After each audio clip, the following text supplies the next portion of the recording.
guys in the dark.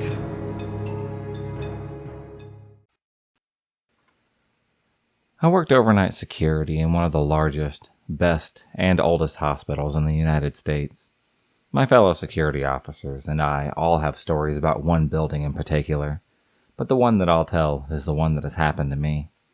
The backstory. This hospital was built in the late 1800s. It was the original psychiatric building for this hospital. Now being the late 1800s, not much was known about psychiatric disorders. On top of that, this hospital was known for its medical research. With both of these facts combined, you can infer that some terrible shit has gone down to these misunderstood psych patients in this building. A couple of years before I started working security there, this building had been converted into offices after the newly built part of the hospital dedicated a section for an updated psych ward. Now on to my story. The rounds for that night happened to include said building. At night, this building was empty, due to recently being converted into offices, and the drones who worked there wanting to leave promptly at 1700, if not even earlier.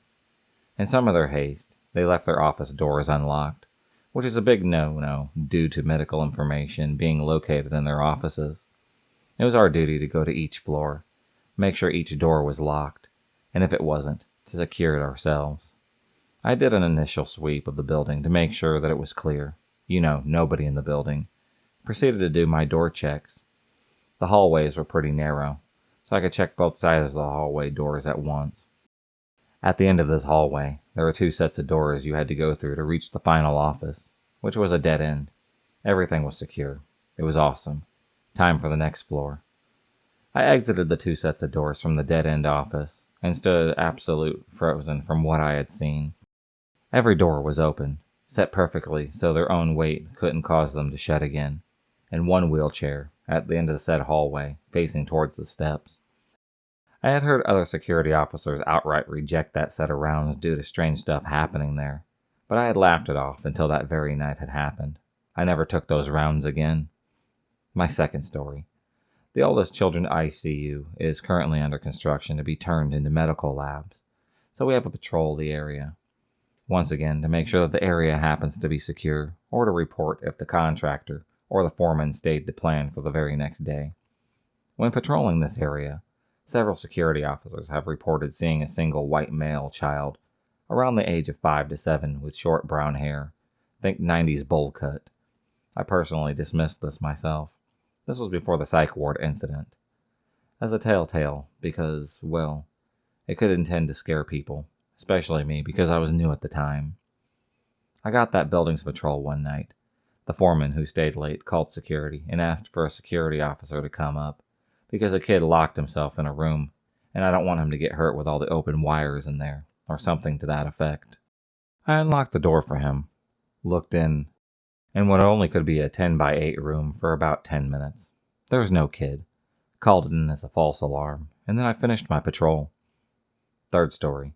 Had a special detail. It was basically babysitting a violent psych patient, along with another security officer. He woke up in the middle of the night, recognized the other officer, and then said hello. He sees me, immediately starts screaming at me not to hurt him. Now I'm a rather large gentleman. I'm probably about 6'3" and about 250 pounds. I try not to make myself too intimidating around psych patients as not to escalate the situation. Well, he keeps on screaming for me not to hurt him. And he says if I promise not to, he'd make something good happen for me. I promised him. It calms him down. Goes back to sleep, and then I forget all about it. The next day I got a permanent set of rounds, and a pretty good promotion. Easily a coincidence, but interesting nonetheless. Fourth story. Fellow security officer had rounds in the aforementioned psych building. Heard a call on the radio in what could only be described as dry throat terror voice. For one officer to back up. As I happened to be close, I responded to his call, letting him know that I was on my way. When I got there, he had his head between his knees, was completely silent, with a shattered chandelier a couple of feet right next to him. Now, before I had experienced the abnormal happenings in this building, I would have just written this off as a testimony of idiocy. But he claimed that something held him in that spot as the chandelier had started swinging wildly until it started to fall. When it started to fall, he was let go and then allowed to move.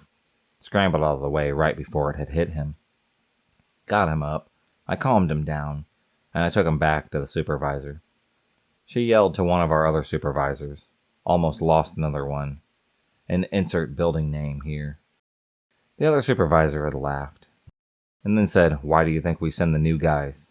You know, I don't even like going over there myself. That guy is my roommate, and hates when I bring up that experience." I was a new nurse at our hospital, and only been working there a couple of months. I'd brought a patient of mine up to day surgery from the ER from an endoscopy, and they called down and asked me to bring her family up because she only spoke Italian and not enough English, and they needed someone to consent for the procedures. After dropping them off, I walked past the waiting room to head back down the hall to the elevators. I took the way back to get to the ER, and the halls are all deserted.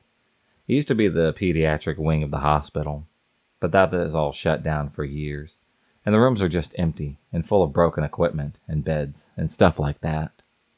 As I reached the old nurses' station at the T-junction between the pediatric hallway and the hallway that goes to the elevators, I saw a little girl standing across the nurses' station further down the hall. She had big pigtails, was wearing a brown dress, white shoes, holding a teddy bear. I thought perhaps she was a family member who had walked away from the day surgery waiting room. I was concerned that she would go into one of the rooms and get hurt or even lost. So I said, "Hey, little girl, what are you doing? You don't need to be over there. You're going to get hurt." And I walked around the nurse's station to go grab her hand and bring her back. I shit you not, she had vanished as I got about 15 feet away from her. Every hair on my body stood straight up. I turned and ran like a bat out of hell down to the hallway. I pounded the button on the elevator for what seemed like an eternity until the elevator had gotten to the floor. As I got back to the ER, I walked up to the nurse's desk, white as a sheet. And one of the older nurses had looked at me and said, "Jesus Christ, what's wrong with you?" I remember babbling like an idiot as I tried to tell them what had happened. After listening to me for a moment or two, the nurse said, "Oh, you saw the little girl ghost. She's been around here for years." I remember saying, "Well, thanks for telling me about it before all of this." Apparently, this girl ghost has been seen down in the ER ducking in and out of the patient's room and peeking around the curtains. My wife looked up on the 7th floor, and she said that one time on nights, a whole row of patient rooms started yelling about a little girl that was running around in the rooms. I guess that she gets around a lot. I'm a South African nurse who is currently living and working in California. The weirdest thing happened to me one night when I was working night shift back in SA. I had a patient whom I thought was playing with his IV, causing me no end of headaches. As we all have experienced this. I eventually confronted him after having to open the clamp for what seemed like the 100th time that night.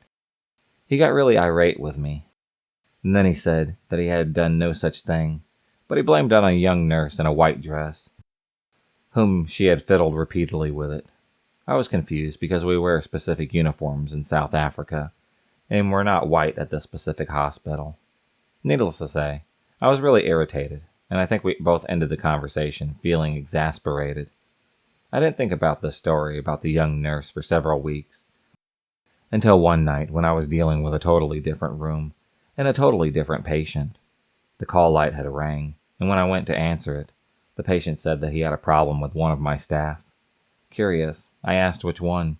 He said a young nurse in a white uniform was standing quietly in the doorway of the dark bathroom, staring directly at him, and it was freaking him out. My hair stood at the end of this, but I reassured him that he must have been dreaming, and I checked the bathroom just to be sure.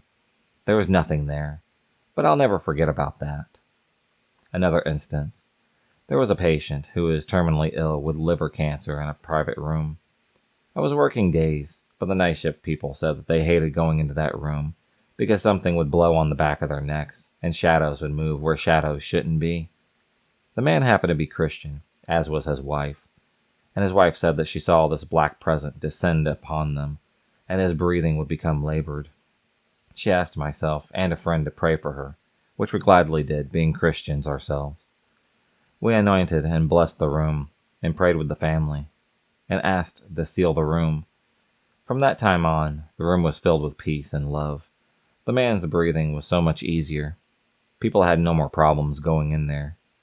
This gentle little man eventually had passed away, but it was in a place of peace and of love.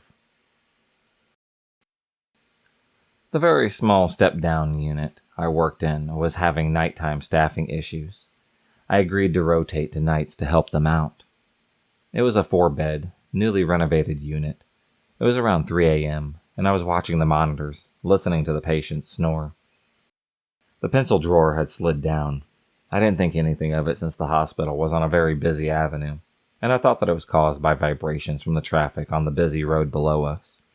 After sliding the drawer back several times, I decided that the drawer had felt it needed to open, so let it be. Several minutes later, I heard a noise in the room. The patient's bathroom door was opening, and a sound of someone pushing an IV pole.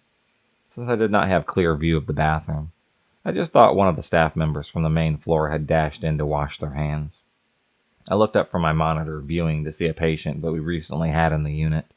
It was Mrs. G, an older woman who had come in with chest pain, became septic due to a gallbladder issue. She had eventually expired in the unit. Although the hospital itself had been on this site for years, the unit was newly renovated, right down to the tearing down walls and putting up new ones. I heard the patient's bathroom door open, and again I heard the rattling of an IV pole and shuffling feet. I looked up and saw Mrs. G standing there in the middle of the floor, one hand pushing the IV pole, the other hand on top of the pump of the pole. She had stopped walking, turned then and waved, nodded her head, said everything was going to be okay, took a few steps, and then she disappeared. It was quite a sight to see. Shortly after that, Vision, one of the nurses from the floor, came in to see if I needed anything. I told her no, that it was okay, and asked her if she had ever seen a ghost in the hospital. She looked at me, gasped, and then asked, "No, why?" I explained to her what had just happened to me. She said that she would never step foot in that room ever again. Mrs. G was the first patient to die in that unit. She was well liked by all of the staff, and my feeling was that she was watching over all of us. The day shifter came in. I told them my story. They weren't very surprised. Through the years working at various hospitals, I worked as a nurse extern my senior year in nursing school. I heard older nurses telling their stories about ghosts. I thought that they were just burnt out. Yes, there are ghosts in the care facilities as well. They're not seen. Their presence is just felt. They leave an energy behind them when they pass. If you enjoyed this video, please subscribe, like, and hit the bell for notifications on future videos and become a stalker of the night. And I'll see you next time.